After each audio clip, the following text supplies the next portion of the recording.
What's up, kinfolk? It's RJ Young. I am not on a step mill. Thank you for downloading, subscribing, watching the number one ranked show, wherever it is you get your podcast, on the YouTubes, on the Twitters. We are at number one show, and we are cooking with gas. I'm talking about propane and propane accessories, because in this episode, as you can see from the headline, we got the man's Joel Klatt. And I got to tell you, I had so much fun with this, right? In the way that the Bob Stoops interview was fun for me as a fan of Bob Stoops and his teams. This is that sort of fun for me, but I'm also talking to a colleague in the same way that I'm talking to Bob Stoops as a colleague, which is wild. But we're going in depth and getting into some real interesting topics that I know you care about if you're a college football fan, college football aficionado, and you know that I am. And one of the topics we discuss is actually the one I want to discuss with you here. It's about Georgia. Okay. So many of you know that on the first day that we are out of the dead period, we can have official visits. We can have guys making plans to go to campuses and check them out and go through camps and all the rest. We have Georgia announcing the commitment to transfer of not one, but two five-star prospects. Darian Kendrick, who transfers from Clemson to Georgia, and Eric Gilbert, who transfers from LSU to Georgia. You'll know Eric Gilbert is not just a tight end. He is the highest rated tight end in the rankings era. He's also the only tight end to win National Gatorade Player of the Year. Man had 1,800 yards receiving in one season as a tight end. He is every bit of 6'5", 253 pounds. Darian Kendrick goes to Clemson as a wide receiver. They flip him to corner, and he becomes a first-team all-conference performer out there. And now you have that guy to replace Eric Stokes. But you also get into a Georgia program and a Georgia team that is loaded for elephant. Forget bear. All right. 2020, Georgia had 16 5-stars on the roster. Okay. 5-star quarterback JT Daniels ends up being the starter by the end of the season. 5-star running back Zamir White comes back. 5-star tight end Darnell Washington was lining up on the numbers against Cincinnati. And you know what kind of man that is at 6'7", 260 when you can line him up on the numbers because he's that athletic. Now you can put Darnell Washington and Eric Gilbert on either side of the field and dare your 5'10", 5'9" cornerback to try to shut them down. You can't line a linebacker up out of there because he ain't got those sort of cover skills. What I'm telling you is, if Georgia does not win the SEC championship and play for a national title, let alone win a national title, right? It's a complete bust for Georgia this year. And you can have a really good discussion about whether or not Kirby Smart is the guy to try to get this done. Because again, I'm telling you, 2020, 16 5-stars. You also have 51 4-stars, which means that 67 of the 85 scholarship players on your roster last year are blue chips. And all you had to show for it was a Peach Bowl, where you didn't even play for the SEC title. This year, you have an Alabama team that is as down as it's ever going to be with Nick Saban as head coach. They have a new quarterback. They have a new offensive coordinator. They have to reload at wide receiver. They have to reload at running back, and they have to do something else on the offensive line. Now, the defense is going to be a little bit nastier than last year, could be filthy depending on how good Pete Golden ends up being with them. But you're still going to have your best chance to have an SEC East team win the title that you've had basically 5 years. And the last time that Georgia was anything like this good, they played for a national title, and they had Alabama on the road before Tua Tagovailoa and Devontae Smith said, nah, take this L. Add into this what they have on the roster to begin with.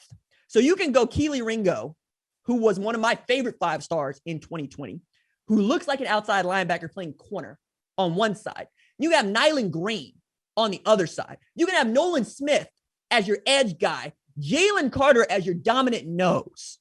And then offensively, to add to JT Daniels, Zamir White, Darnell Washington, and Eric Gilbert, you can also add in there Kenny McIntosh, Kendall Milton. You're going to be great on the offensive line. You added Amarius Mims. I don't know if he's good enough to play right away, but you have that sort of depth. You have Smile Munden. You have, oh my God, you have dudes on that defense. And then you add Darian Kendrick to this? What are we talking about with Georgia if we're not talking about a national championship? But are they going to be the number one team in the country coming out? Probably not. And a lot of this has to do not with just how we are evaluating them presently, but how we have to evaluate Georgia over the last quite literally 30, 40 years, because it has been 40 years since Georgia has won a national title. They hired Kirby Smart to do just that, because what they're getting right now, they got out of Mark Richt. Got off of Mark Richt. You brought Kirby in because he comes from Alabama. He's one of the most vaunted, if not the most vaunted assistant that Nick Saban has ever had. And he has been the only SEC program to beat Alabama in a recruiting rankings battle. Okay? They've had number one ranked classes. Going into this 2021 season, I would not be shocked to find out they are the two-time defending 24/7 composite team talent champions. Now, I'm the guy giving out championships for national rankings and for composite talent, but it's also to drive home the point that your talent has to overcome your coaching if you're Kirby Smart. And I don't need you to be brave in letting Todd Monken call the kind of offense that is modern, puts the ball through the air, and takes advantage of a vertical attack. I'm asking you to be smart. We give coaches way too much credit in this very conservative sport for being what we call brave, when really it's just a smart thing to do. An example of this is Kelly Bryant takes Clemson to the college football playoff. And Dabo Swinney responds the next year by saying the true freshman quarterback is going to be our guy. People poo-pooed it. People yelled about it. Kid's not ready. I don't care if he's a five-star. I don't care if he's number one player in the country. And all ended up happening was Trevor Lawrence, as a true freshman, take Clemson to a national championship. Kelly Bryant, who opts out, red shirts, goes in the portal before the season ends up at Missouri, not playing for titles, not getting drafted highly. You have to do the smart thing for your football program. And the smart thing for your football program right now is to let Todd Monken do the job you hired him to do. Let him get the ball in James Cook's hands out in space. Let Zamir White be a battering ram, of course. But you better push that ball to Kyrgios Jackson. You better push that ball to Demetrius Robertson. You better push that ball to Dominique Blaylock. And did I forget to add? Yes, I did. They still have George Pickens on the roster, which is to say that maybe he's not ready to go in September, on September 4th against Clemson. But by November, he might be, which means you will have your best weapon back on a team full of weapons. Georgia, it's up to you now, baby. It ought to be you and Oklahoma in the national championship this year. And if neither one of y'all makes it, it's your own doggone fault. But hey, Georgia started as the number one team in the 2020 composite talent last year. And what do they have to show for it? But a nail-biting win against a Cincinnati team that the college football playoff selection committee thought wasn't good enough to play for a playoff, even after running the regular season undefeated. All right, now I want to talk with Joel Klatt in what is a lively discussion about everything from 11 a.m. kickoffs to the transfer portal to playoff expansion. Let's talk to Joel. Joel, how you doing? I'm good, man. How are you doing? I'm good. I'm excited for the season. Like, one of the worst things about college football is the offseason, but there's an opportunity to talk about some things that really bring into focus just how exciting the season can be. And I want to start real quickly with how excited are you to be at a game where 100,000 people are also going to be there? I mean, shoot, I'll tell you what I'm most excited for is the pent up emotion that is going to be so prevalent at these places. Because remember, there's nothing like college football, right? So we can go back to other sports and go back into other arenas. But remember, college football is special because it's like home. And it's because it reminds us of the togetherness of our university, right? That's why everyone loves the pageantry and the sights and the sounds and the smells of college football. And right off the bat, we're going to get 3 games that are going to be the first time fans are back seeing their teams play. At Minnesota on that Thursday night, at Wisconsin opening weekend of the season on Saturday, and then we're going to be at the Shoe when Oregon goes to Ohio State for the first time. People are going to be back in the Horseshoe. I cannot wait, RJ, for the pent-up emotion that is going to be let out during those games. And I got to tell you, last year was painful. We did it. We wanted to do the best we could all around. The players were unbelievably disciplined, and they should be commended as such. But it'll be good to have fans back. Let me just give you a quick story. We did a game, and I won't talk about which one because it's kind of gross. But We did a game where there was just a couple thousand fans in the stands, and a player got hurt badly, broke his leg bad. And we went to break, and there wasn't enough people in the stands to drown out his screams that we could hear from the press box. That never happened to me before, and so to say that I'm excited to have some fans in the stands is an understatement. Yo, man, knowing where you call games from, at least at Memorial Stadium, I can only imagine what it was like to hear that, because it's such a distance. Like even the press box where I'm used to watching a game at Oklahoma, it's so far away that I can't fathom what that must have felt like, and really how you're going to feel when you get to do this once again in September. Yeah. But to get it September, it's one of my favorite months of the year because the non-conference slate is so delicious and luscious. Yeah. What's your favorite game on that? Well, for of our games, I think that there's some sneaky games, but my favorite game is obviously Oregon at Ohio State. I think that has the most meaning as it relates to college football. Like I said, it's going to be the first time fans are back in the shoe. It's the fan base and program that fought the hardest to even be playing football last year. So I think that you're going to see a lot of passion. And then the other game, all due respect to Nebraska and Oklahoma on the anniversary of the game of the century, that game just doesn't, it just it's not the same. It's that game. Yeah, ain't that the truth? Notre Dame, Wisconsin in Chicago is just like, that's a great game, right? And in particular with all the Notre Dame fan base in Chicago. So that one's going to be fun. I can't wait for that one. I think that one's going to be a special game. So Notre Dame, Wisconsin, sneaky good, right? And I think not just for the reasons that you mentioned, but Jack Cohen transfers from Wisconsin to Notre Dame. Yeah. They still haven't figured out who's going to replace Ian Book just yet. So there's a part of me that wants to see Jack Cohen behind center going at Wisconsin in a year in which I expect them to really come out of the Big Ten West. What do you think? Yeah, well, yes. I mean, they are, all due respect to Northwestern, they've won 2 of the last 3 division titles in the Big Ten West. But I still think that Wisconsin is kind of like the program that you have to target. They're more consistently at the top. I think of Iowa, Northwestern, and Wisconsin as those programs that you got to attack if you're going to succeed in that division. So, yeah, I mean, I would love to see that. It's what's interesting though, RJ, with the new rules and all the transfers, I think this is going to be commonplace that we have, quarterbacks facing their former teams and all the emotion, and it's because with the one-time transfer rule, we're getting into that mode where it is like free agency. So this is going to be the first of, I feel like, many times that we get this opportunity to see something like this. And for that reason, obviously, yes, the storylines would be so deep and so great if Cohen was on the field against his former team. 100%. And you mentioned the portal.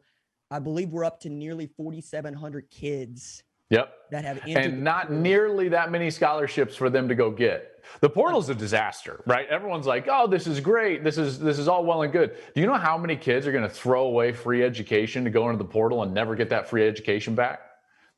Unintended consequence, and that's why you better be, if you're a player out there and you watch this, you consume college football information, I would just say enter at your own risk. You know what I'm saying? Is that, RJ, you and I both see the benefits of the transfer portal, and there's a lot of reasons why I think it's good. But there are some things that are unintended consequences that are not so quality, and one of them is the fact that guys are going to be led into that portal, make emotional decisions, and go into that portal and have nowhere to go. And they've got a free education sitting right in front of them, and they're never going to get that free education back. And that's a sad aspect of this transfer portal. Joel, I hear you on the pros and the cons of the portal. I tend to agree that, yeah, you're going to have some kids that are left without a scholarship. I also believe it is their prerogative, just like it was their prerogative last year, to do what they need to do. When they turn 18, they're adults. And yeah, there are going to be some consequences. But I also think this is natural. We needed to have this occur so that everybody can see how it works and what the good parts of it and the bad parts are of it, and how you can evaluate that as one of the kiddos, right? Because I'm with you. I want them to graduate. I also want them to be happy. So yeah, no, listen, I'm with you, but I think it has to do with parameters. Like I said, there are a lot of things that I love about it, and I'm not coming down hard on it. I'm just saying that this is one of the unintended consequences that we need to be cognizant of. For instance, I don't believe that the portal should be open during the season. That leads to emotional and rash decisions on both sides, coaches and players. You don't play in a game, and on Sunday, you're mad at the world and you just want to leave, and you leave. Well, in the big leagues, in the NFL, in Major League Baseball, and the NBA, that's not afforded you, right? You're kind of under contract that season. Even if you're in the middle of a longer contract, you have to wait until the end of the year to be Aaron Rodgers and say, hey, I'm unhappy, I want out. So I just think that we should have open periods where you go into the portal so that cooler heads can prevail. I think that a lower number of kids will go to the portal, and the ones that are going there will have made a better decision and possibly even have a location to go. Because I don't think it's very similar to all these guys that leave school early to go to the NFL and don't get drafted. I think that they get bad advice and they make poor decisions to a certain extent. So again, all I think is that if you're going to have a transfer portal, it needs to be closed during the season, because during the season decisions are generally very emotional decisions. To your point about the NFL and the NBA, I think we're all experiencing, even in college football, tampering, right? So if you close it, you're still going to have people that are doing what they're not supposed to do according to the rules. I just don't think that it's human behavior for folks to not think about being mad and wanting to do something about it. And at least if we are open about when we are like full time before July 1, you transfer where you want to transfer, you enter the portal whenever you want to enter the portal. We at least know what's going on. We're able to track it, right? We're able to get data from it, as opposed to people being clandestine in their movements. I want to see people be a little bit more open about what they're doing and why they're doing it. And I think that is good for the sport, especially since we're still in this real quasi place where, is it a professional sport? No. Is it getting toward being a professional sport with name, image, and likeness, with free agency and the transfer portal? Yeah. And I think for us to not treat it that way is a mistake. But no, like, we're going to get to see it. And I hope that we have some good stories to tell that come out of it, as much as we get to tell some cautionary tales, as it were. And having this conversation with coaches has been really enlightening to me, because I'm hearing it from all sides, right? And most of the coaches are going, hey, if you're not happy, I want to help you be happy. Let's figure it out. Mac Brown did this in North Carolina. Clay Helton is doing this at USC. And I think that's going to be good for the sport. I think it's going to be healthy for the sport. Yeah, like I said, there's a lot of good to it. I think as we move forward, there's going to be little tweaks that are going to be made that need to be made. Like Dana Wilkerson with the red shirt rule, right? How did that go down? He thought that he was going to have his kids, and they ended up transferring on him. That's exactly right. So moving from that into what the game I'm most excited about, OU Nebraska. I wanted Nebraska to be nationally ranked for this game, unless I've completely misread how the top 25 is going to go down. They're not going to be ranked. However, it's still a very big deal for us. We're the history of the sport, for we're in like 152nd year of college football. And that game traditionally had been so great, and we haven't seen it in 10 years. But it's also kicking off at 11 a.m., which, as you very well know, has upset a number of Oklahoma fans. And I wonder what you had to say about that. Well, I get it. There's no doubt about it. But it's also, the Oklahoma is directly responsible for this. You might be asking, like, why? Well, they're the ones that made the strongest and best push back in the 80s in order to have the ability to sell their television rights. That's exactly right. And so modern day college football and the way that we consume it on television is largely due to the fight, and rightly so, of Oklahoma and what they did back then. So, listen, I get it, and I understand that fans maybe don't want to kick at 11 Central. I would say that Fox as an entity is going to pay millions and millions of dollars for these contracts, just like ESPN does.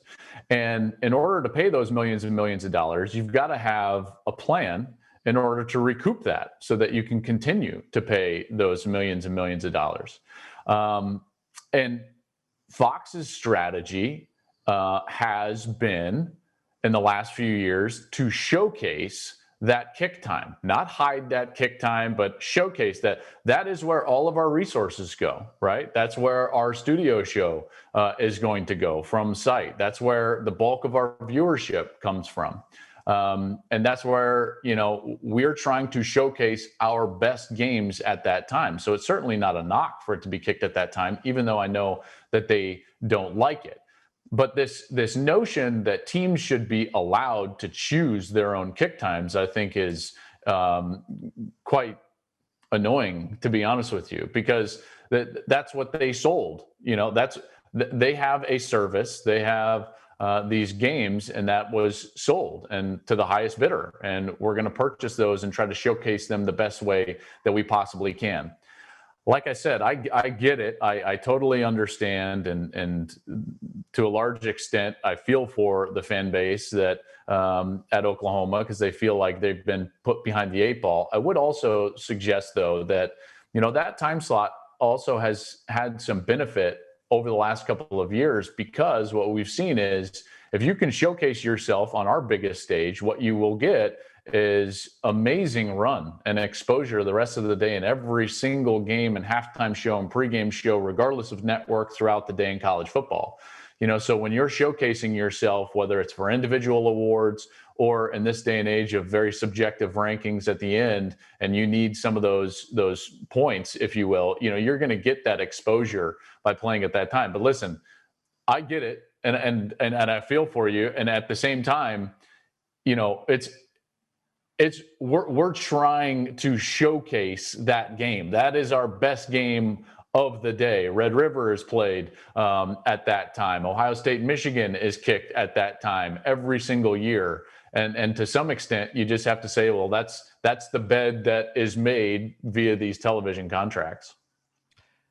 To round out your point, and I'm looking down because I wanted to make sure I get this right, because Joel makes a point about OU and Georgia being the reason that we have the sort of television windows that we do, where the networks are telling you when they want your game to kick off. 1984, Georgia and OU led a lawsuit against the NCAA to end its regulation of televised football, right? It changed the way that we view football games, literally. And it also made room for these millions of dollars that are generated by the sport, by college football being a $5 billion industry. And it's called Big Noon for a reason, right? It's the Big Noon game. It's the game that Joel is on, right? It's the one that we really look forward to for all the reasons that you put out there. It's also the one in which we know that people are going to show up for on television, right? We know that people want to do that.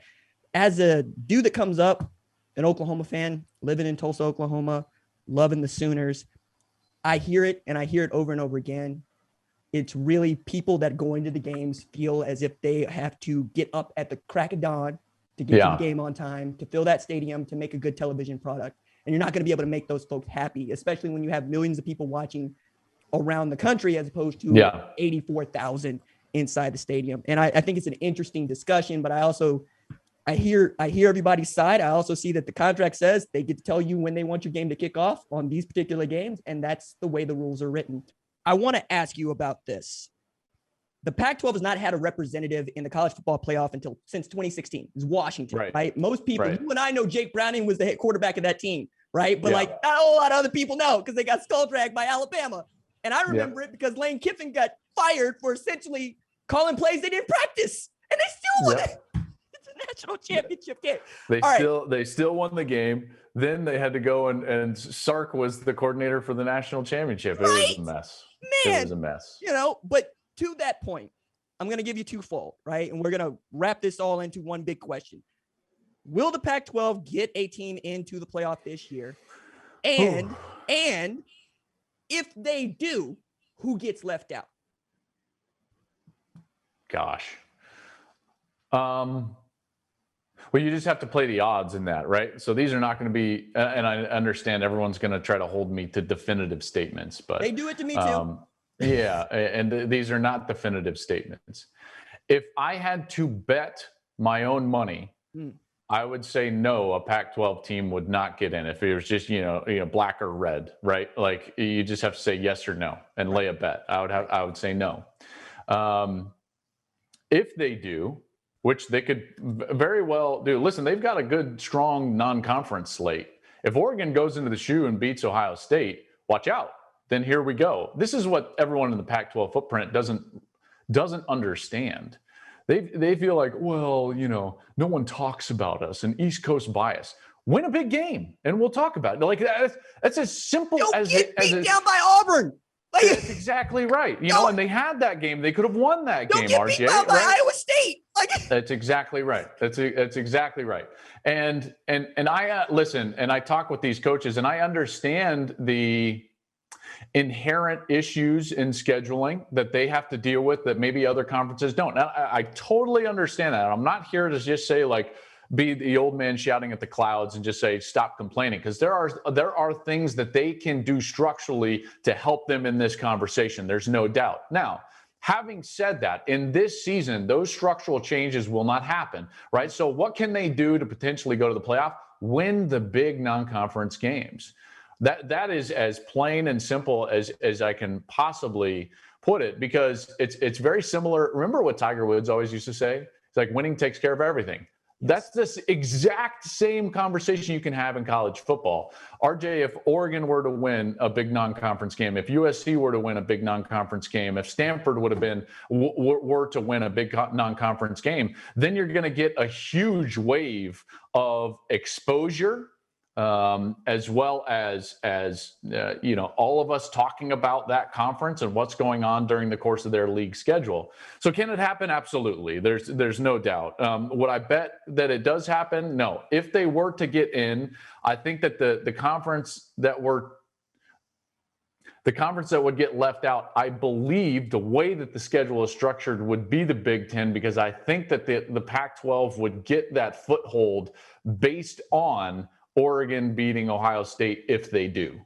Okay, so for me, it's a process of elimination, not based on the strength of each conference sitting right now or anything, but based on the way that the schedule plays out, the way that the Pac-12 gets their footing would be an Oregon win over Ohio State. And then I think that would put the Big Ten behind the 8 ball. I agree with you. I would love to say that Washington versus Michigan, especially in the Big House, would have something to do with this, but Michigan would have to hold up their end in a way that they just haven't in the Harbaugh era. Well, but it does in the sense of what I'm talking about, right? It's good for narrative. Sure. For the Pac-12. 100%.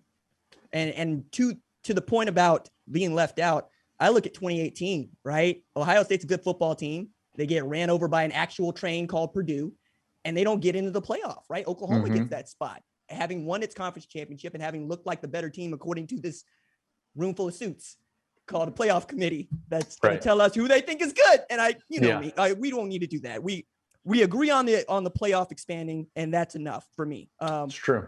But to this point about Oregon and Ohio State, I want to touch on it a little bit more and get into the weeds, because I think it's really fascinating.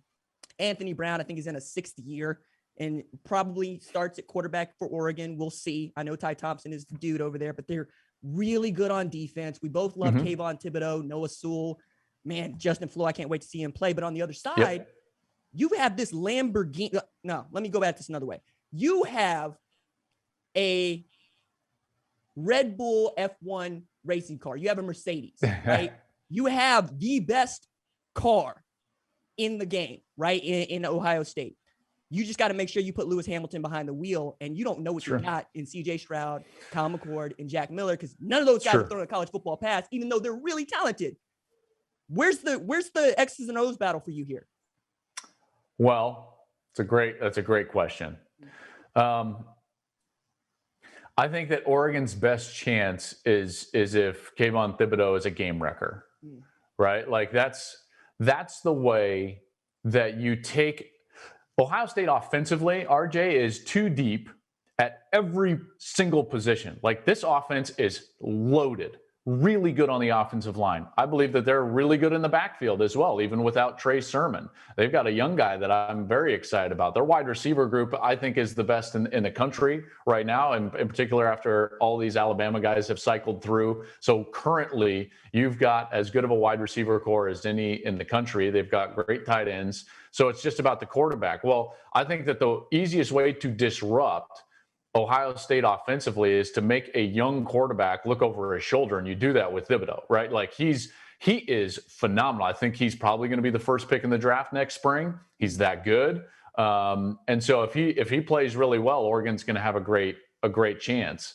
That's where the X's and O's kind of begin and end for me, in particular in June, before I really dive into it. Right. But I will tell you, Ohio State, they are really good. Everybody's focusing on the quarterback. They're loaded on both offensive and defensive line. And as you and I know, when you get really down to it, yes, quarterback play is exorbitantly important. Mm-hmm. The line of scrimmage is where it's really done. And so I think Ohio State's going to have a heck of a team because of that. A couple freshmen that I'm very excited about. You mentioned one, Travion Henderson, five-star tailback, who I think is going to be the second coming to Christian McCaffrey. He's that talented. He's good. I saw him in spring, RJ. I went out and watched their practice, and I hate to say it this way, but like, you just know, right? Right? Like he takes a couple reps, and I was like, okay, like, he's really good. You know, I can remember going way back the spring of Chase Young's freshman year. He was about to be a true freshman, and I went out there and I was like, hey, who's number 2? And Urban was like, oh yeah, that's Chase Young. He's a true freshman. I'm like, I'm sorry, he's supposed to be going to prom Saturday and he looks like that? I was like, okay, like, he's really good. Henderson maybe doesn't have that physical stature that jumped, out to me like a Chase Young. But as soon as I could see him move and his hands, and I'm like, oh my goodness, a play caller like Ryan Day he's gonna be really good, guys. And then your other guy on the other side, quickly, is Jack Sawyer, true freshman defensive end. Larry Johnson just continues to put out hitters, and it's so much fun to watch because you're like, hey, just pick a guy from the Ohio State defensive line room. Yeah. Well, and remember that, but it's not just Sawyer. They've got like 3 or 4 guys that they can roll through. So they're going to have a fresh pass rush. They're too deep at both tackle positions. The linebacker core is what's concerning. That's why they were going after the transfer. I'm blanking on his name and how to pronounce it. That ended up going Toto. That's right. Who went to Alabama. But they're still really good players. Their secondary, I think, is going to be very strong. So it'll be interesting to see Ohio State. Oregon's going to have their hands completely full. And even in a noon kickoff, wink, wink, Boomer Sooner fans, that place is going to be insane. First time those fans are back in the shoe for that game. I mean, that's going to be a really tough place to win for Oregon. But what's the best way to take the fan base out of it? Get to the quarterback. And they've got the premier defensive edge player in the sport in Kayvon Thibodeau. I'm also would be remiss if I didn't say my alma mater. Tulsa is going to go up there and give Ohio State a good run for its money. I hope. Don't make me feel. Hey, just let me have that. Let me have that. You don't need. I don't need your expert analysis on that one. I've already been very honest that I am an elitist when it comes to conferences. You know this about me. Oh man. All right. So I want to touch on a couple of more things, and I promise I'll let you go. This is great. I love chatting with you. Okay. Whatever you want to chat about. Very cool. Steve Sarkisian in year 1. Yeah. As what I think is low key a gauntlet of a non-conference schedule. And I'm including Rice because Rice stumped a mud hole in Marshall when they were undefeated last year. And then you get a Louisiana team that's really good. And Arkansas they beat Iowa State last year. Yeah. So what are you putting the over under on for expectations? Not for wins, but for expectations. Yeah, gosh, that's tough. I mean, I think that Texas is pretty talented. I'm a firm believer that I think Sark is going to succeed there. He tends to do really well when he has a back, and I think Bijan Robinson is Money. Sorry for saying this. I think he's the best back in the country. If you really watch him in the second half of last year, he was unstoppable. I had the game against Kansas State, RJ, and I feel like, I know he played well before that, but that's when it was kind of like, wow. However many times they wanted to give him the ball, he was going to run for 8 to 12 yards a pop in that game. Similar in the bowl game against my alma mater, Colorado. So I think Texas could be really good. This is not the year you want that low-key, tough non-conference schedule, because here's what a schedule like that does. It puts an immense amount of pressure on the coaching staff and the players, because everyone thinks based off of brands that they should just walk through those games. So even if they struggle and win, people are going to be like, what's wrong with Texas?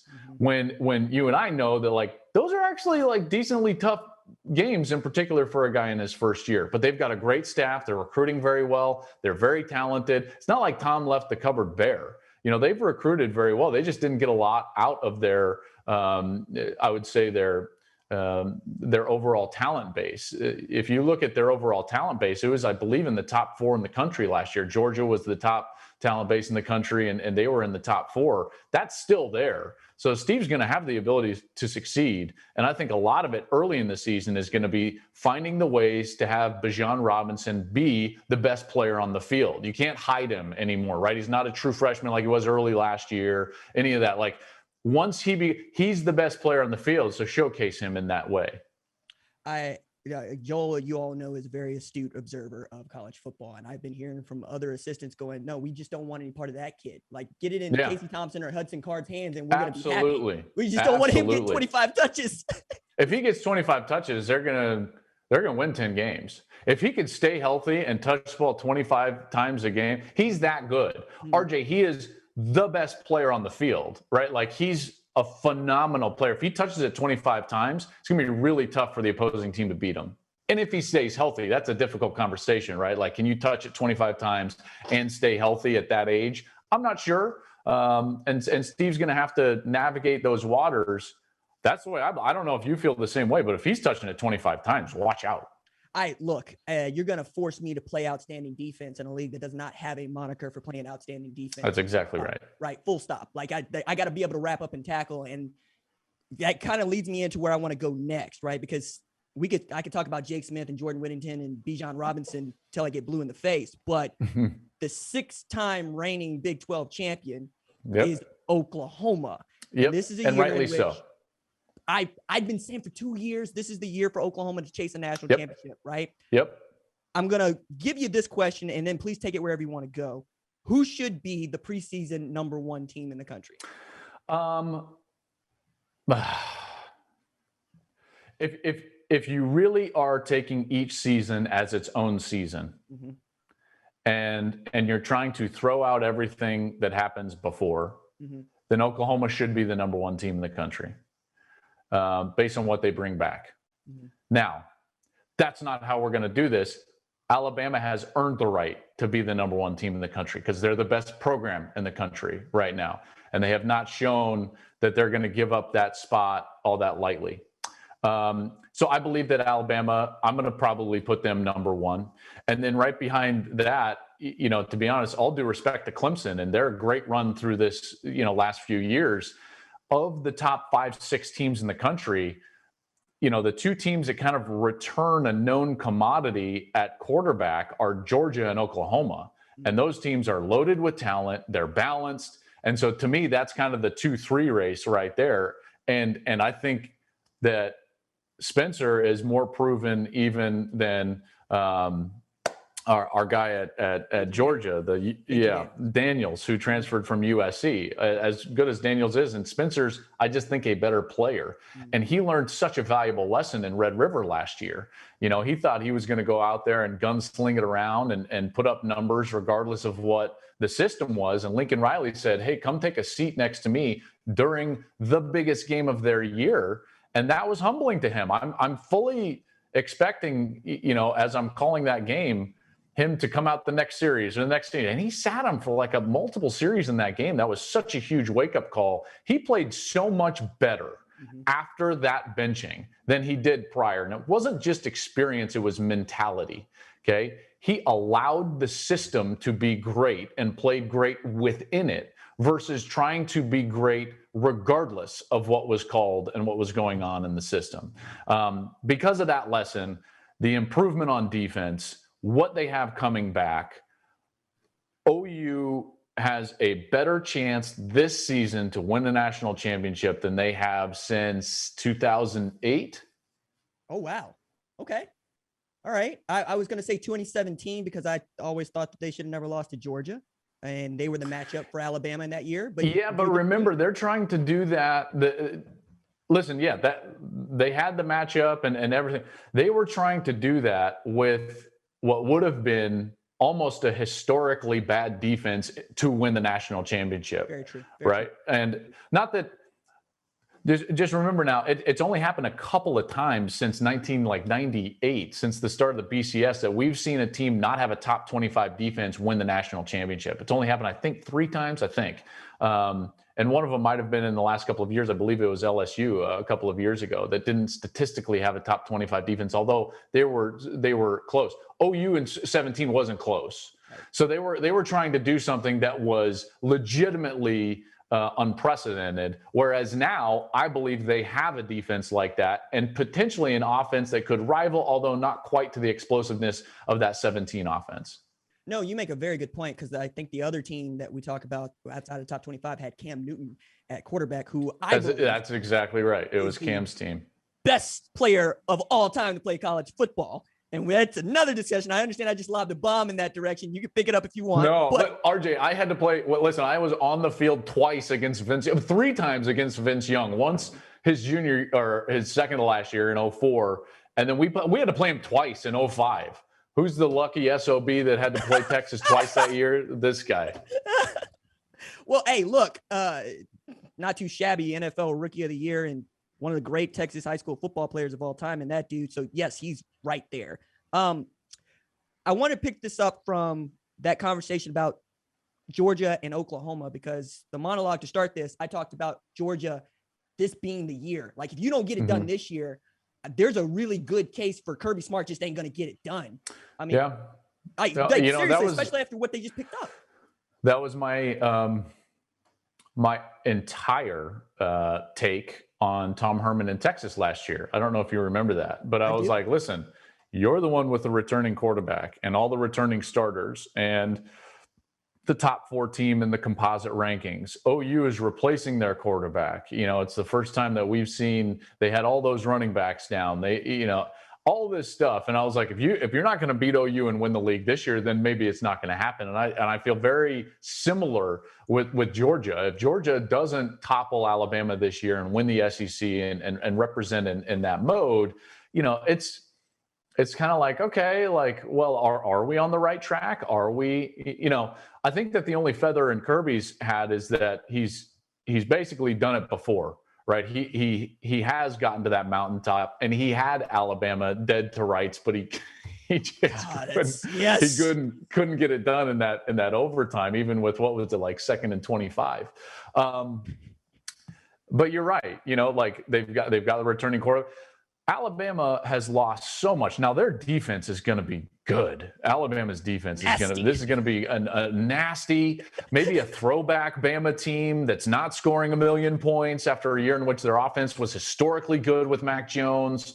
So I mean, they're going to be vicious on that side of the football, and everyone better beware, because what that's going to allow is all the maturation and experience to kind of take place on the offensive side, both at quarterback and around him at the skill positions. So Alabama will be right there. There's no doubt. But going into the season, you can clearly state that, like, hey, Georgia's got more returning. They on paper really should be the better team. Now, whether that proves out on the field will remains to be seen.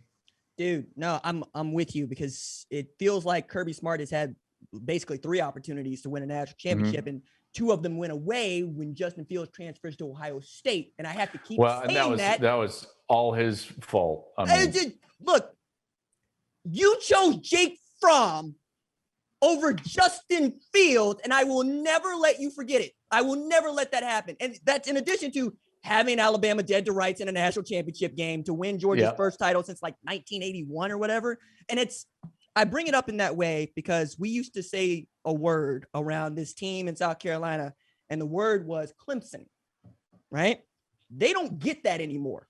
They haven't got that in doggone near a decade now, because what they do is stop a mud hole in people in the bowl games that matter. Now, we all saw Ohio State Clemson, right? But they'll also tell you we beat Ohio State 31-0 in a game that mattered. I think that Georgia is approaching that, and it sucks to see because the SEC East is never going to be as light as it is right now, with Tennessee in year one with Josh Heupel. Florida's in a rebuilding year. You don't know what to expect out of a Kentucky or a Missouri, really. And I don't know that Alabama's going to be the kind of challenge that we want them to be in the SEC West, because who knows what LSU is going to be, because they're really talented, if, now experienced. A&M doesn't have a quarterback. It feels like if there's a year to jump on the SEC, let alone Alabama, this is the year for everybody to do it. And I don't know that we're going to see that happen, man. I don't know. That's interesting. I want to go back. I know this is not what you're touching on at the end, but I'm just going to go back really quickly, because I've had Georgia fans tell me well, what was he supposed to do? Jake Fromm just took him, and had a great year the previous year. And you can't just throw Jake Fromm out like that because of what he had done. Trevor Lawrence, maybe? I'm like, yeah, I was just going to say, hold on. Didn't we see that from Clemson? Kelly Bryant took them to the playoff. And then immediately the next year, without even getting back to that point, Dabo was like, yo, my man Trevor is going to be our quarterback. What'd they do? They won the national championship in his freshman season. So it's not unprecedented. And it just took, some guts from a guy like Dabo Swinney, who knew it. And I think he knew it. And this is where Kirby's got to do some soul searching. He knew it when I believe it was Alabama was beating them up with Kelly Bryant at quarterback in the Sugar Bowl in the semifinal. He knew it then. Okay. And you can make an argument that in the second half, when you're seeing a true freshman in Tua Tagovailoa come back and your offense can't sustain anything and can't win the game for you, even with a lead, shouldn't you know it then? That's just an argument you can make. If Trevor Lawrence can start as a freshman, certainly Justin Fields can. Look what Fields did at Ohio State. My goodness.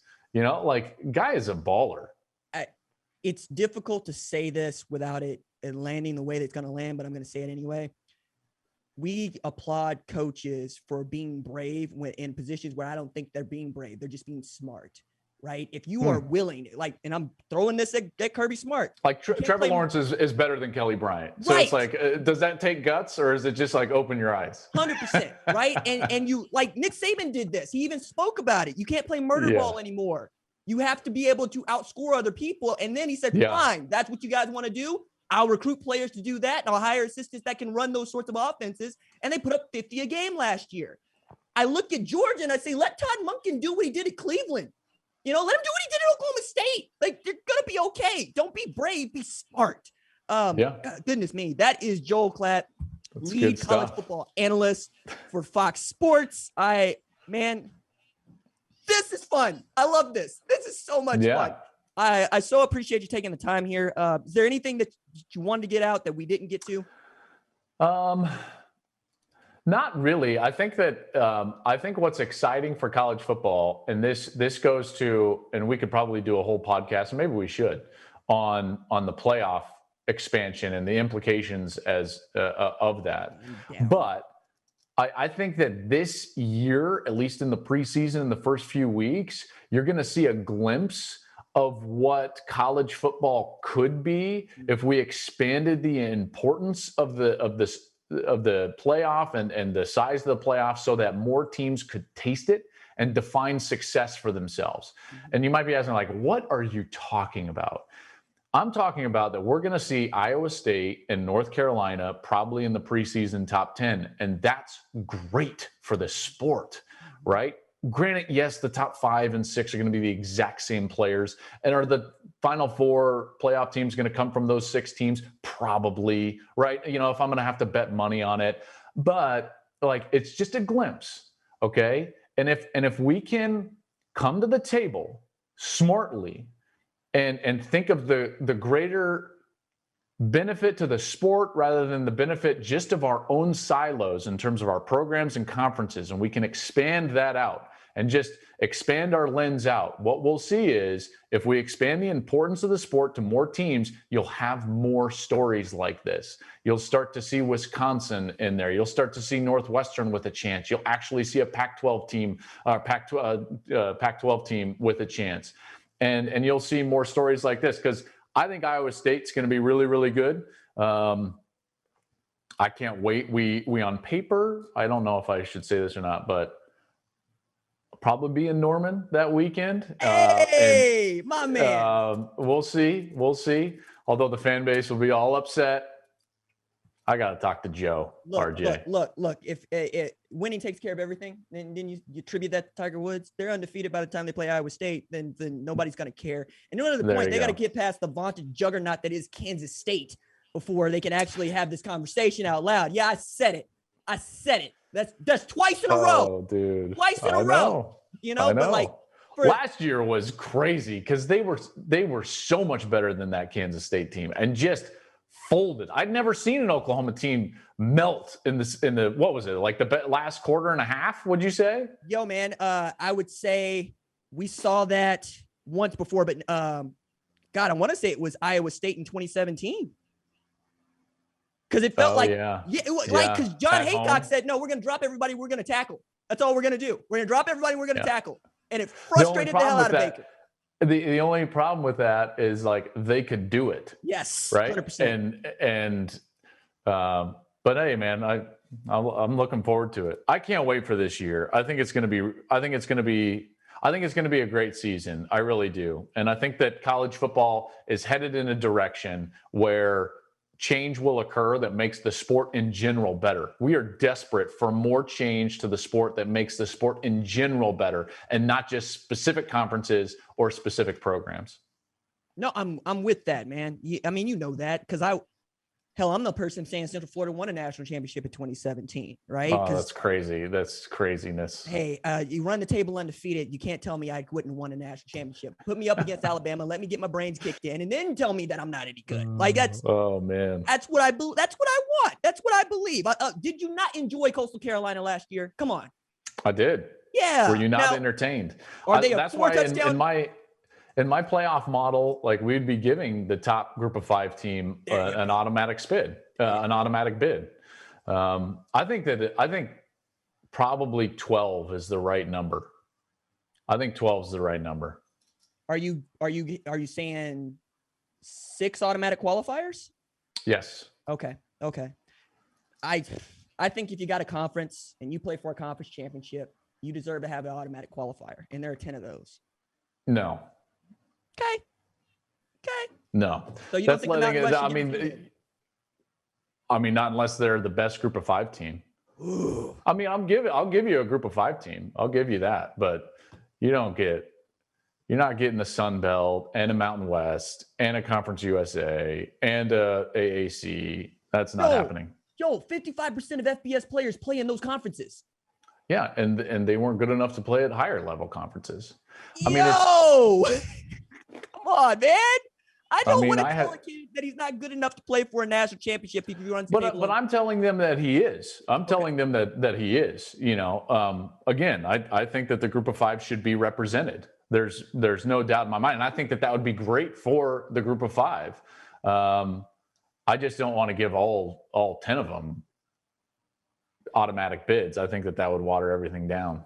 Oh man, but the way that I combat that is to say Alabama, Clemson, Georgia, Oklahoma, whomever you want to put in those upper echelon, they're going to get a bye. They're going to get home games. You're going to get the same sort of tournament that you might get at, that upper level that everybody watches where they're adding a 17th game. If you don't win your conference in my model, you don't host a game. Ooh. So we're not just straight seeding them. And I do 12 so that I can give the top 2 seeds buys. Why do I give the top 2 seeds buys? Because the top 2 teams in the country are likely playing in a conference championship game against another team that will probably be in via the at-large spot. So you have to incentivize that game. Okay. So let's just say, for example, Alabama and Georgia are playing the SEC championship game. Okay. And both of them are going to go, and everyone knows that. Well, why play the game? Well, because the winner is going to get one of the top 2 seeds and get a bye. And so that's why I've settled on 12. And then of the remaining 4 teams, they would host games. I don't see anything wrong with that, except I did not want to pit the group of 5 against each other any more than I wanted to pit the Power 5 against each other. I just didn't think it was fair, right? But again, 12 is not 4. So I'm willing to let that ride. I had said 16 because I wanted 10 and then 6, right? But I'll let that ride. And if we get to 12, I think I'll shut up.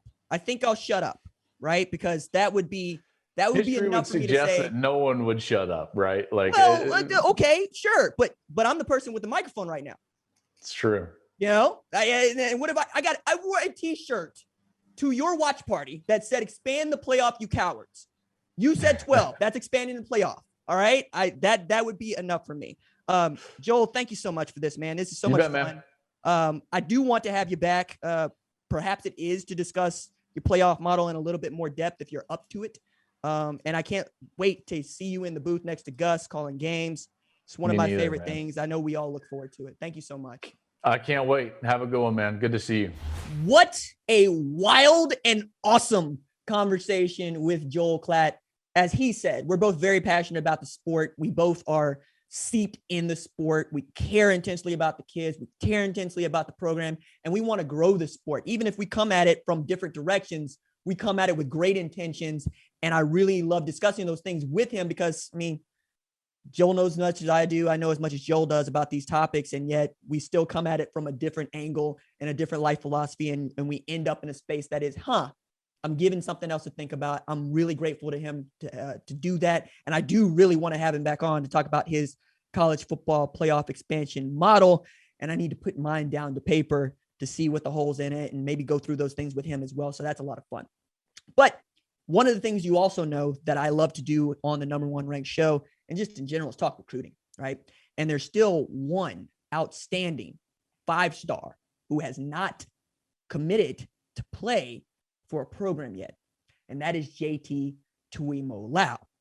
He has set visits for all 5 of his finalists that include Washington, USC, Ohio State, Oregon, and Alabama. And I want to go through them from his first visit that took place last weekend to his last visit, which is going to take place at Alabama. Talk about the pros and cons of those things. But the reason we're talking about JT Tuimoloau as a 2021 5-star who has not decided to commit to play anywhere is because he did what I thought was the smartest thing to do for a guy with his level of leverage, which is to wait.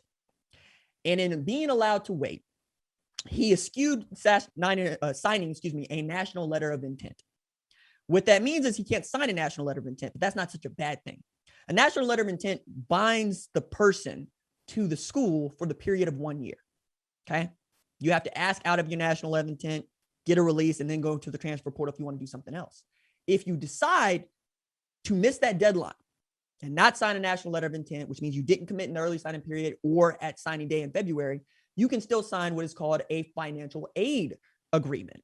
And a financial aid agreement binds the school to the person, which is very important because in binding the school to the person, you can sign more than one financial aid agreement. And we've seen this happen a lot. It's one of the things I love talking about in the We Out Cheer segment that we're going to get to when we talk about what is the worst loss your team ever suffered is how is this going to benefit you, right? How does this benefit us? How does this make the sport better? The way this makes the sport better, right, is you're giving the kid every opportunity to use the leverage and power that he has accumulated by being this good and putting himself in a position to be able to make this best decision that is for him, while also not being browbeaten into making a bad decision or a rash decision by somebody saying, we don't have enough spots for you, right? Because that's the other part of recruiting that we don't talk about. We talk about the kids committing or decommitting. We don't talk about the committable offer. Like Alabama is renowned for offering a kid, but it's not an offer. It's an offer to camp. You go to camp, they work you out. They make sure that they like you. And then if you beat up on everybody at that camp, they might offer you. Okay. This is JT Tuimoloau going already knowing he has a scholarship wherever he wants to go. And you have to do your damnness to impress him. And that's why I want to take a little bit of time to go through each one of his schools one by one and give you really a stage setting. And then I want to check the receipts on each one of these programs as it fits the 6'5", 277-pound defensive tackle who could play offensively and be a great tight end if he wanted to. So let's start with number one. Let's go with Washington, which is where he's going to make his first visit. Okay. So the Washington Huskies are also his home state school. They are also the first program to offer him a scholarship for football. And by the way, in basketball, he had one at Washington State because he's that good. But when they offered him as a true freshman, the head coach was still Chris Peterson. It's now Jimmy Lake. The dynamic duo that was Pete Kwiatkowski and Jimmy Lake has now been split up, with Kwiatkowski becoming the coordinator for defense at Texas, and Jimmy Lake, we think is still the brains of that operation, but we're going to find out for sure this year. And then you have a brand new defensive line coach in Rip Rowan. So you're really having to buy into wanting to stay home, and you're having to buy into Jimmy Lake more than you're buying into, say, Pete Kwiatkowski or a defensive line coach that might have been recruiting you all along.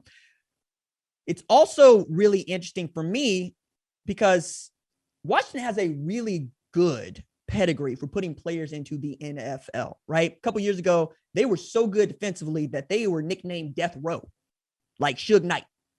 Okay. Like, you want to win, come to Death Row. That kind of great. Vita Vea comes out of there. Elijah Molden this past year. Byron Murphy. I can keep going. The defense has its own sort of cachet within the college football community, because if you score 35 or more on Washington, we all know about it because it doesn't happen very often. But Washington has not played for a national championship in some years. They haven't been in the playoffs since 2016. And you would have to be the guy on that defense, unlike you would have to be the guy at somewhere else, if you chose to go any of these other places, right? The next one on the list is USC. USC has its own brand name, its own star power. It promotes Hollywood. It wants to be about Hollywood. It is going headfirst into name, image, and likeness. Clay Helton retooled the recruiting department after finishing dead last in Pac-12 recruiting and outside the top 60 in the 2020 rankings to finishing number 7 in 2021 and landing the number 1 player in the country who also happens to be a defensive lineman in Corey Foreman. He's also going to be alongside Drake Jackson. So you have guys, at least on that defensive line, that you know right away can help you carry the load at USC. We also know that if USC catches lightning in a bottle and they're undefeated going to the Pac-12 championship, we're all going to be watching, and you're going to get the kind of national exposure that you want. He also, kind of grew up a USC fan. Maybe that still factors. Maybe that doesn't. The receipts on this are USC hasn't been a top 5 team since 2016 when they were running an entirely different offense and they had entirely different coaching staff around Clay Helton. He is the common denominator in all of this. You're also talking about a USC team that could not win a Pac-12 championship against Oregon, who got skull dragged by Iowa State in the Fiesta Bowl. It's not the best program in the country, and it might not even be the best program for his purposes on the West Coast. He might actually be better off staying in the Pac-12 North. Okay. The next team we need to talk about is Ohio State. I think it's really interesting that when he visits Ohio State from June 18th to June 20th, it's a weekend in which they have the least amount of official visits scheduled for that month, for this month of June. That means they want to put an emphasis on JT. That means they want to convince him and his parents that this is exactly what they need to be doing.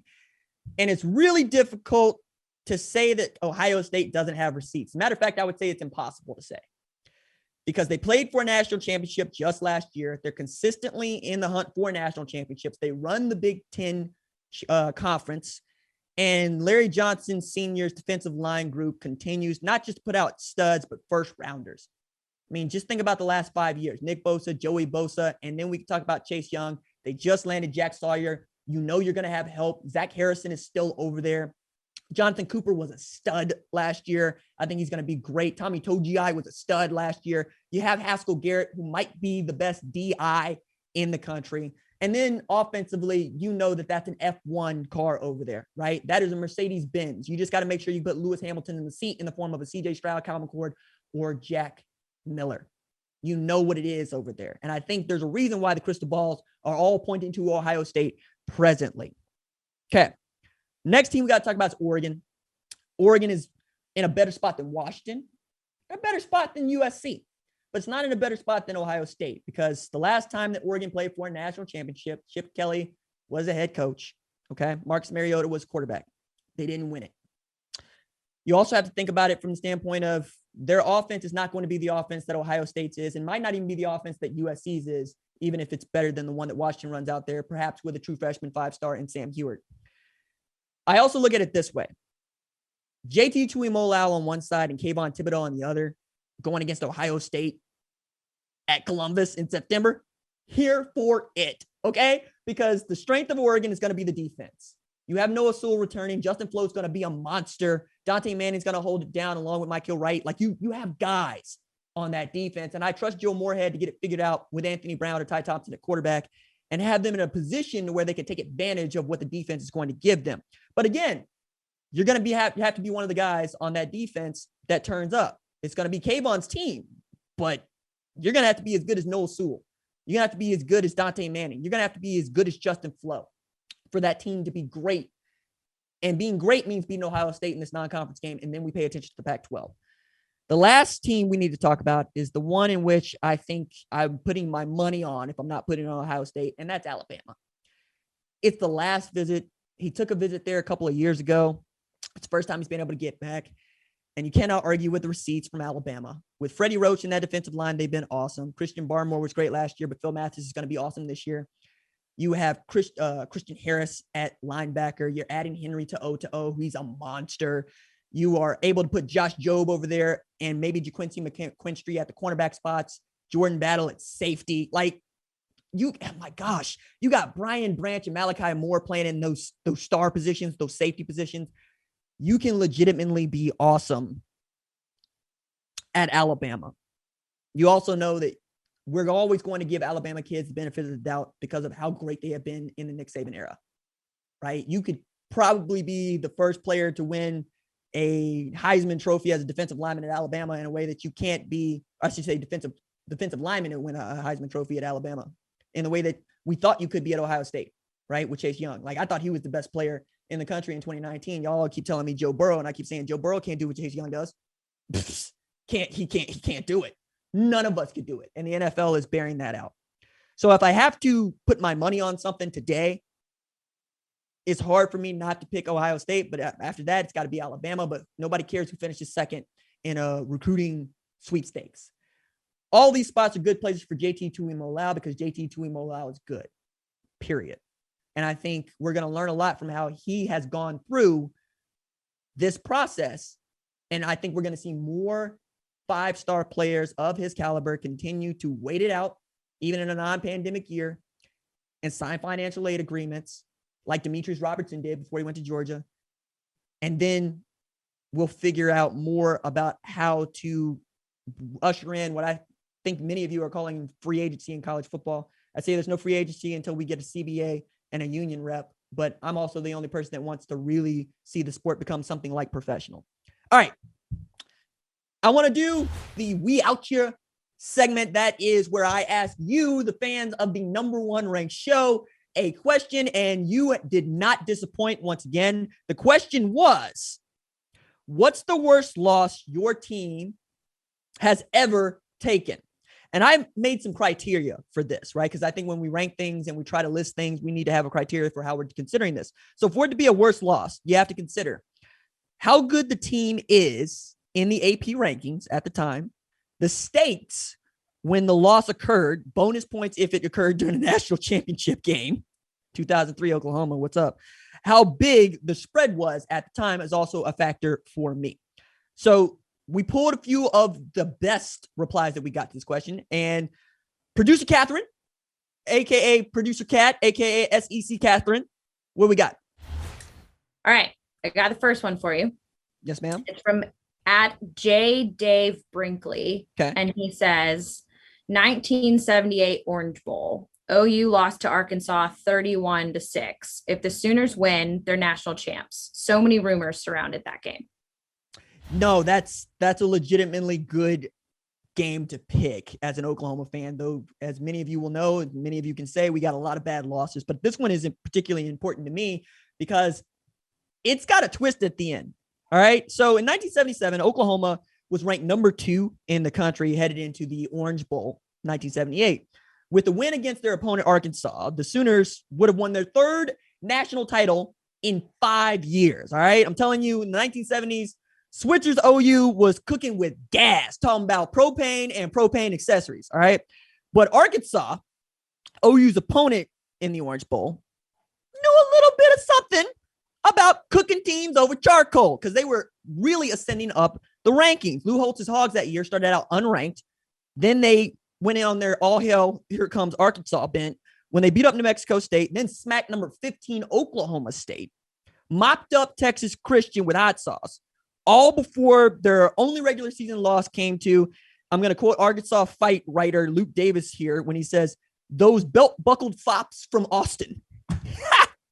Which, oh boy, I cannot wait for Texas and Arkansas to play in 2021 this year.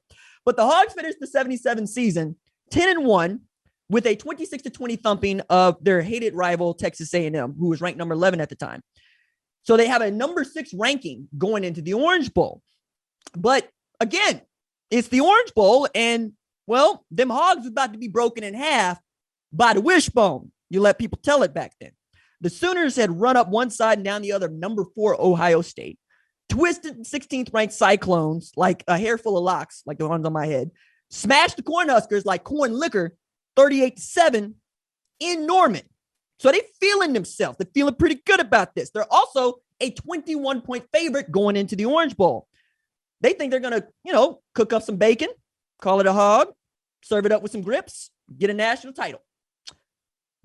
You thought.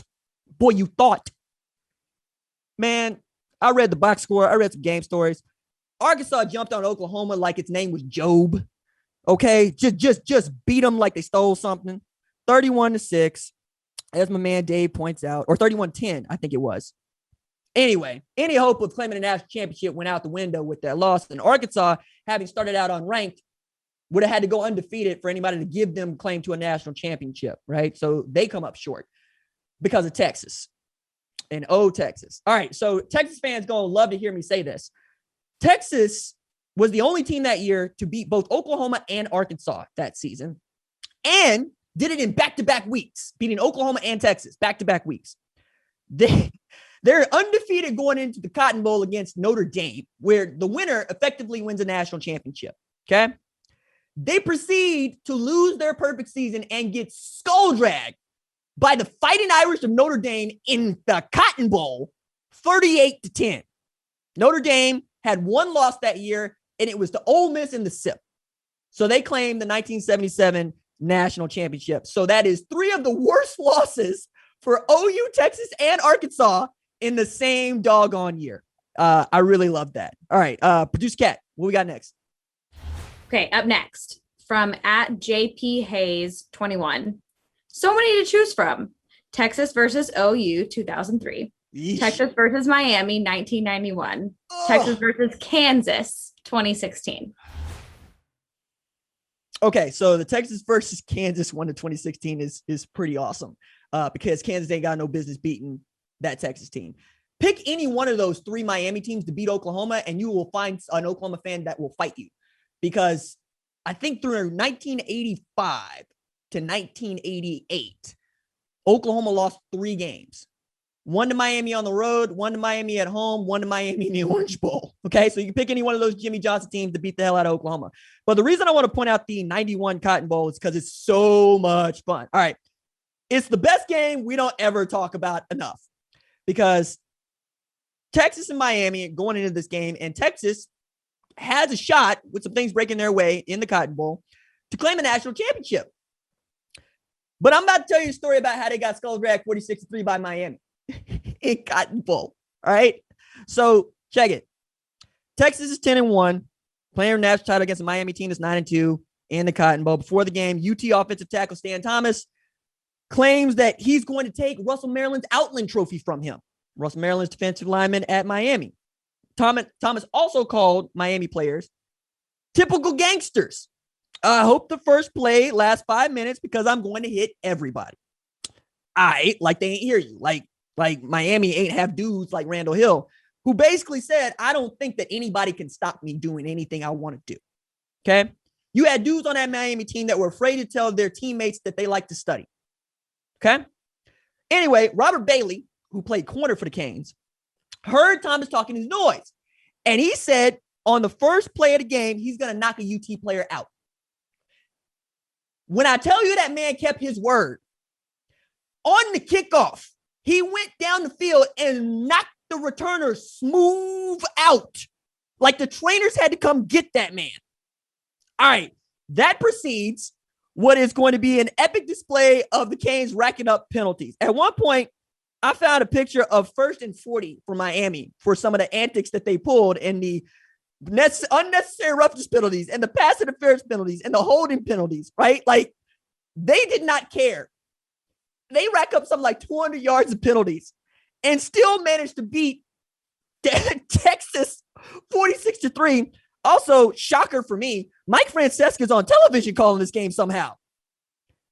And that was the bookend of what I think is the best loss that I've ever seen anybody take, because one is Texas, two is that Miami team, which is my team that I never got to see play. And I really, really love that they were able to win a game by 43 points that if they don't give the penalties, probably win something like, I don't know, 150-3. And Texas team was good. They weren't bad. Anytime we're dunking on Texas, I'm here for it. Speaking of dunking on Texas, producer Cat, what we've got next? All right, this is the last one, which I know is personal to you. It's OU's 2018. Oh, sorry. This is from @JanksJJ17. He said it's OU's 2018 Rose Bowl loss to Georgia. Not even close. So there's the 55-19 drubbing that USC put on, Oklahoma. And before that, that was bad. After that, 2008, Urban Meyer, Tim Tebow, Florida, that was bad. But my team, the team that I really, really loved, was 2017 Oklahoma Sooners. They had a historically awful defense. You heard Joel say it. But they were winning this game against Georgia in the Rose Bowl. They're up, I kid you not, 31-14 with 3:22 left to play. And Lincoln Riley has the bright idea to squib kick it for whatever reason. It wasn't like, Georgia returners were something, to fear. So they squib kick it. And then Kirby Smart is able to go get 3 points, close the gap 31-17, which doesn't feel like a big deal until Oklahoma comes out in the second half, has to punt after just 3 plays.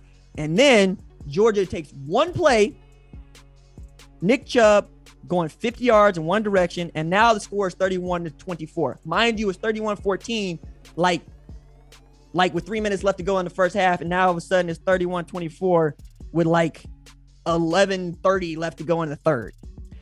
And Oklahoma continues to disintegrate. Okay? Georgia ties the game up 31 up off an interception. They got a touchdown tied up 31 up, and then Baker threw it to an interception. So they go up 38-31. And back and forth, Oklahoma and Georgia go till Georgia's able to win this game 54-48 in double overtime against the best Oklahoma team that I can remember. I mean, I know people want to say 2008, but that was my squad. And I sincerely believe if Oklahoma beats Georgia, they beat Alabama, they win their 8th national championship because they were the matchup. They were the one that could give that Alabama defense problems and score with them. But the fact that Oklahoma got outscored by Georgia and Jake from State Farm is enough. I am not recovered. I will never recover from that loss. I can't stand it. So much like I'm in a group text. There's a Georgia fan in a group text. They ain't won no national championship in 40 years. And I got to hear about this man beating up Oklahoma in a Rose Bowl for a shot at the national championship every single week because Lincoln Riley wants to squib kick it up 17 against Georgia, a running football team. Ugh! All right, I'm through. All right. One of the things I really enjoy about the folks that help you see this show, produce this show, create what I think is a really cool thing for you to consume is hearing their stories. And everybody here is a college football fan. So I had asked this just, what's the worst loss your team has ever had? And everybody had a response. And I thought the response was so good that I asked for each one of them to tell a short story about why they chose the game they did. And you'll know their team and what it means to them. So producer Kat, I want you to tell me who your team is and what's the worst loss you ever saw your team take. Okay. Well, you know this. I am a Tennessee Volunteer. I know. It's hard to pick. And I know that you said that you need to think about context here and when, what's at stake. And we haven't had anything at stake for 20 years. So I'm going to pick the loss that is the most personal to me and how badly I felt. And I'll give you a little bit of context here. So it was in 2015 and it was Tennessee playing your Oklahoma Sooners. And I worked games most of the time. Like I was on the field with a camera in my hand. And I remember my senior year, I was like, I don't want to do that. I want to be a fan and I want to be able to go to the games and be in the environment for my last year of college. And I had somehow gotten on the front row of our student section at that game, like the front row where I'm featured on the Jumbotron a million times. And Tennessee was fired up that game. We were pumped. All right. That was, I think, the Butch Jones brick by brick era with Josh Dobbs. And, we had done the whole checker the stadium where it's orange and white and it looked really cool. And it was actually very loud. We broke a decibel record for how loud the game was. But I think we started out 17, up 17. And then you guys slowly start crawling your way back in.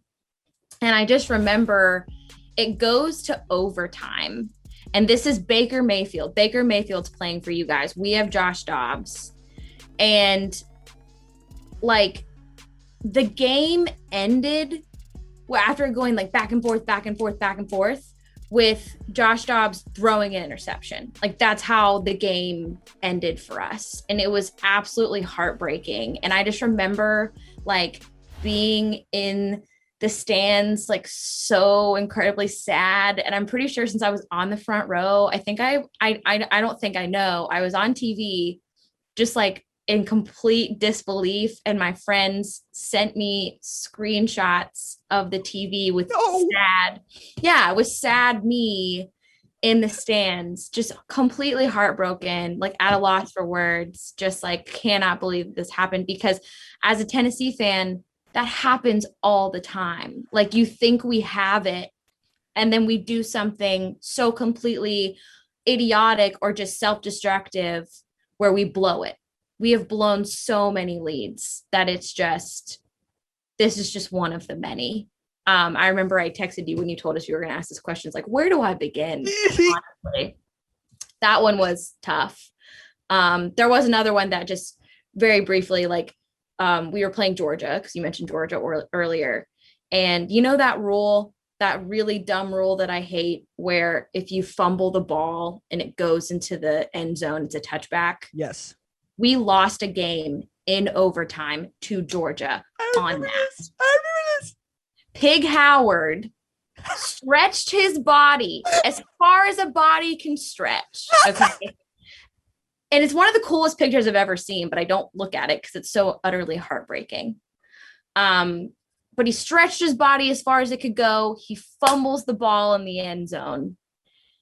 It's a touchback. We lose the ball. Georgia goes down the field, kicks a field goal, wins the game. And I'm working that game. And I was standing in the end zone where he fumbled it. And it was those two losses leave such bad taste in my mouth because it was like we almost had it. And it was heartbreaking. But there's so many of them. So those are my two. There's more. I'm going to add a little bit of insult to injury. I learned here recently that Trevor Lawrence was taking a visit to Tennessee for the Tennessee game. And maybe Oklahoma saved his career. Maybe. I don't know. Maybe he's not the number one. Potentially, you could sure look at it that. I mean, I'm glad. Honestly, I love Tennessee, but I've created a little distance because I think I told you they're the most unhealthy relationship I've ever been in. I was just gonna say, they've broken my heart so many times. I keep giving them chance after chance, and I just needed for my own well-being to create a little distance there.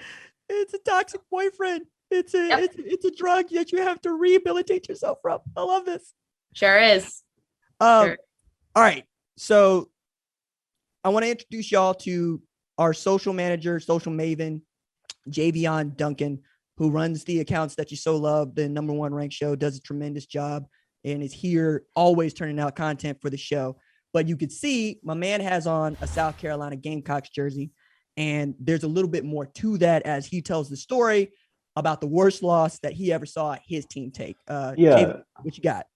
You know, RJ, as a former Gamecock football player, proud alum, you forgot to put the proud alum on my name. But as a player, the worst loss was losing to South Florida in the Birmingham Bowl of 2016, RJ. And, our introduction to the Birmingham Bowl was a cop, all the cops, let us know what our parameters are at the bowl game. And the cop pretty much says, look, guys, the best advice I can give you is just stay in the hotel. Don't go around anywhere. There's nothing in Birmingham really for you to do. So just have fun in the hotel. And so I knew, I was like, all right, this is how this is going to go. But overtime game, South Florida, my guy, Jake Bentley, I love Jake. Please don't hate me, Jake. But Jake got a sack fumble in overtime. We lose the game. By the way, Birmingham was freezing cold. So it wasn't like, a warm weather game where you were enjoying yourself. You were freezing. And RJ, that was my toughest loss, man. But still forever to thee. Okay. Quentin Flowers and TJ Whites as the interim head coach hand y'all this 46-39 L. South Florida's 11-win team. Then y'all 6-7. They were a good team. You're not terrible. You're not terrible. All right, I'm gonna let you. You know what? I hope your Gamecocks do well, but you gonna owe me. You gonna have to pay up this bet at the end. I just and we'll leave that out of it for the time being. We'll leave that out of the time being. Fair enough, RJ. To wrap up the show, I also want to point to Director Chris, who is a USC alumnus and fan. I asked him what the worst loss he ever saw USC take. He pointed to the 2017 Cotton Bowl, in which Ohio State beats SC 24-7. And he had friends that had driven 21 hours to the game through West Texas to watch Ohio State beat the hell out of his Trojans. It's an awful loss. Point out executive producer of the show, Kristen Scott. Worst loss she saw, 59-0. Ohio State drubbing on Wisconsin. As a Wisconsin fan, you know what? I get it. I understand. Goodness me. As I like to end the show, shout out Kristen Scott, executive producer of the show. Javion Duncan is our social media manager and maven. Chris Cheshire directed the show, and Catherine Donnelly, producer Kat, produces the show. And you make the show what it is. We're having so much fun doing this. We are finding our stride. We're getting into a groove. We are planning media days, and we are having some outstanding guests on this show. If you like the show, please leave us a 5-star review. It helps other people discover it. You can follow it on YouTube, Instagram, Twitter, Facebook, whatever your social media narcotic is. We are there. I am so grateful to do this. I'm so grateful to have the help we have putting this show on, and I'm grateful to you for downloading and for listening and for watching. I'm having a ball. All right, that is it for me. Doses.